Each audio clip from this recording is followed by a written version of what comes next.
Magnus Carlsen versus Aryan Tari. Here we have Armageddon. White has 10 minutes, black has 7 minutes. But white needs to win in order to win this match. Black needs at least a draw in order to win the match. Carlsen versus Tari, it was a draw in the classical game, so now that's why they play an Armageddon. This is Norway Chess. Introducing his opponent Aryan Tari, Norway number 2. And we are off. White has 10 minutes, black has 7 minutes. Let's take it from the top. e4, e5, knight f3, knight c6, bishop c4, we have the Italian game, knight f6 and d3. Defend the center, bishop c5, c3, d6 and knight d2. Point of this move is you control b4 and d4, maybe you go b4, a4, get some space. a5, knight f1, so Magnus plans to move the knight to e3 or to g3, then castle.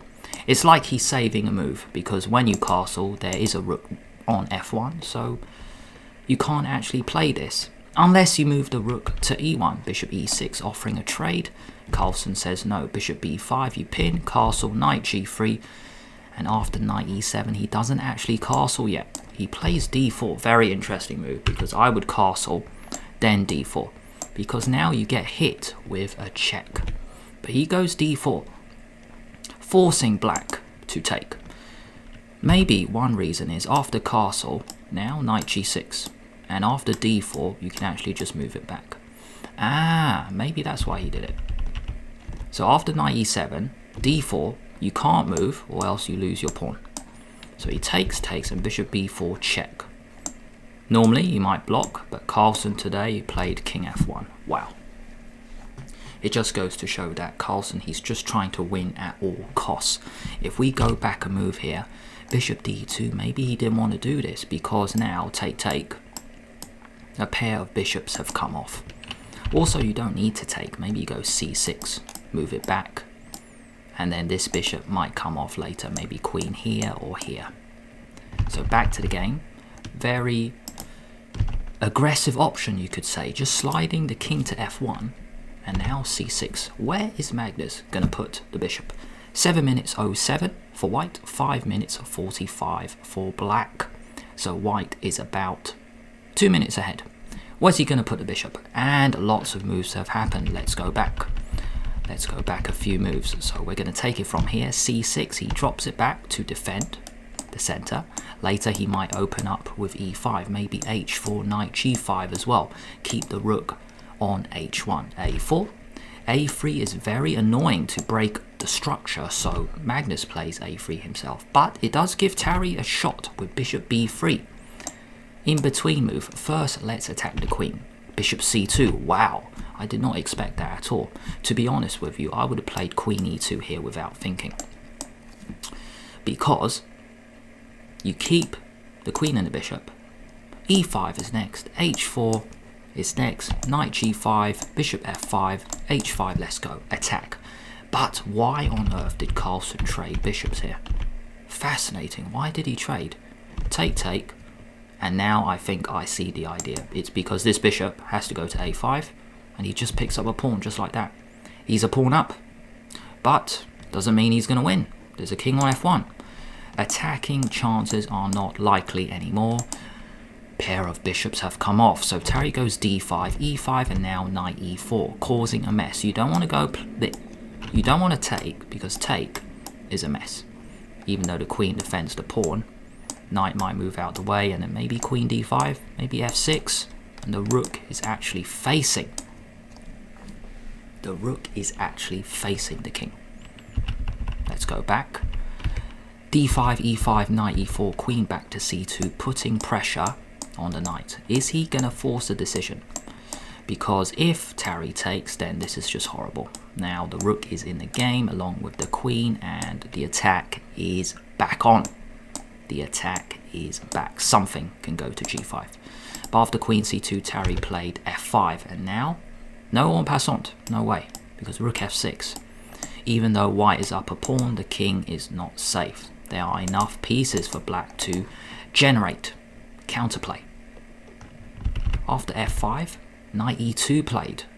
No trade. Now f4. Wow. Sacrificing a pawn. This square is possible for the knight. Maybe. And also, when a pawn goes, then the rook is actually facing the king anyway. Knight g6, bishop e3. Holding. Tari, he is 2 pawns down at the moment. He's got to prove something, or else he's just going to consolidate. Maybe the knight can actually go back to g3. I might actually go for that.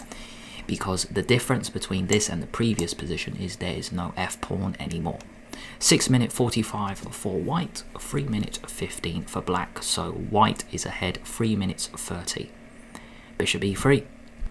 Let's check what the computer thinks. I have a feeling white is winning here.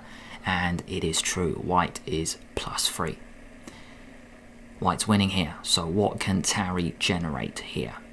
What can he come up with? Let's have a look. Bishop e3, knight h4.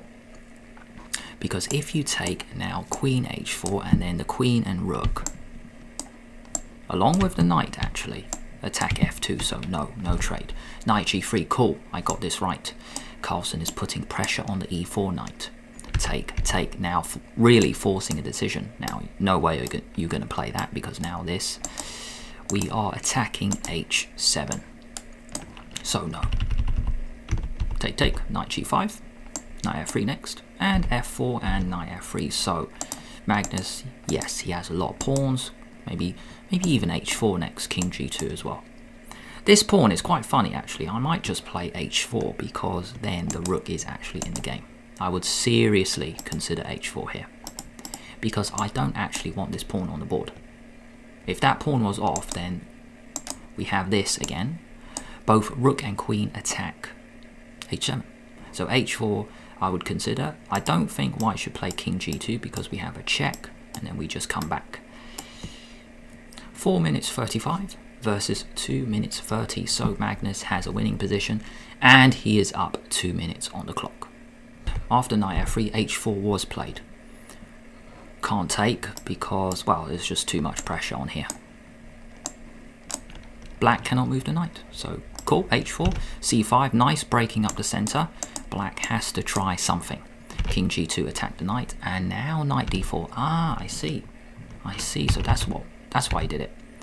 King g2, the knight has to take the pawn on d4, but then you mess up black's structure.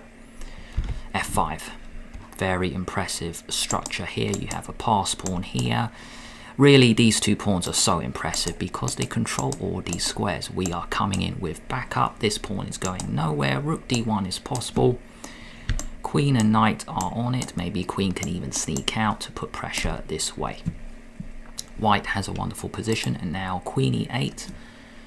White is now thinking. 4 minutes 05 versus 1 minute 33. Black is in big trouble. If we go back and look at a key moment in this game, it was king f1. Huge decision from Magnus to not trade bishops. And look where it got him. A wonderful position for white. Another key moment was bishop back to c2. Trading, and then the queen took the pawn on a4. If you guys are enjoying the video so far, please give it a like, because it really does help out the channel. Subscribe and press the bell so then YouTube will let you know when I release a new video. Magnus is still thinking at the moment. 3 minute 12 versus 1 minute 33, so he is ahead 2 minutes on the clock. Notice both players get 10 seconds per move after move 40.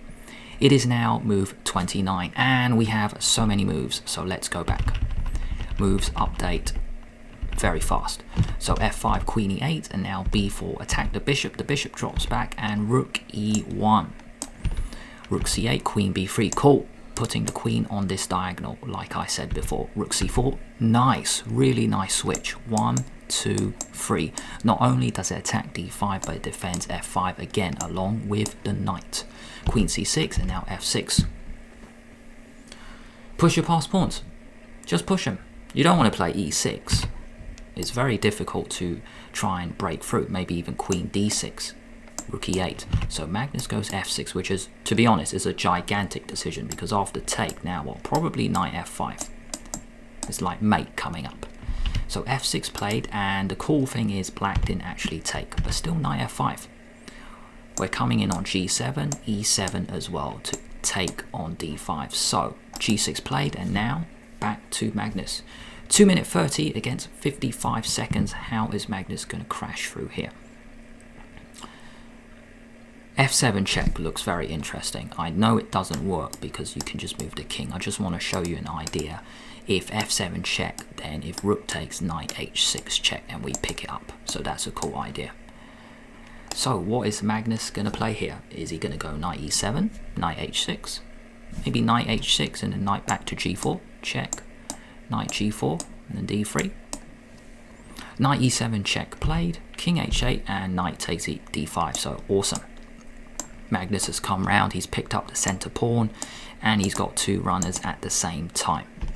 d3, knight takes bishop, rook g4 check, king out the way, and d2. So Tari's just throwing everything. He didn't even take back, because if you do, then e6 is just too much. It is just way too much. So Tari sacrifices the bishop, check, king f1, d2, move the rook away. Rook is good. Rook d4, rook d1, now he takes it and e6, so we actually get the same thing. So Tari's thrown in a check, rook back, now he's got a pass pawn, but now queen b5 check. King out the way looks good, queen e2 looks good as well. Queen e2 is probably alright, it doesn't really matter that that pawn drops after the queens come off because you push. So if queen e2, probably take with the king, you don't have time to get one of the powerful passed pawns because you push. 48 seconds versus 18 seconds. So Magnus, he is up 30 seconds, but we are on move 42. So he's going to get 10 seconds per move. e7 is next. You can move the king, and then we still got e7, f7. It's game over. It really is game over. And we have moves. So rook e2 was played actually. Rook d3 attacked the queen, and now maybe you can just go e7. Awesome, e7, because you take with mate. So rook e8 and queen e4, f7 is next. Queen d7, f7, and that is it. Frozen a check. I didn't actually see that, but the cool thing is it doesn't matter. The king is actually perfectly safe on g1. The queen can come back anyway, but there are no good checks. And black resigned. So in this matchup, the first game was a draw between Carlsen and Tari, but in the Armageddon, Carlsen won, so he wins this matchup against Aryan Tari.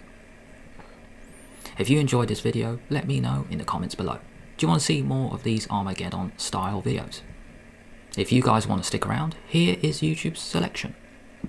However, you might prefer this one. Checkmate Magnus Carlsen in 30 seconds. This was a bullet game on Norway Chess. Or you might prefer this one. Magnus Carlsen's World Cup Queen Sacrifice. Thanks for watching.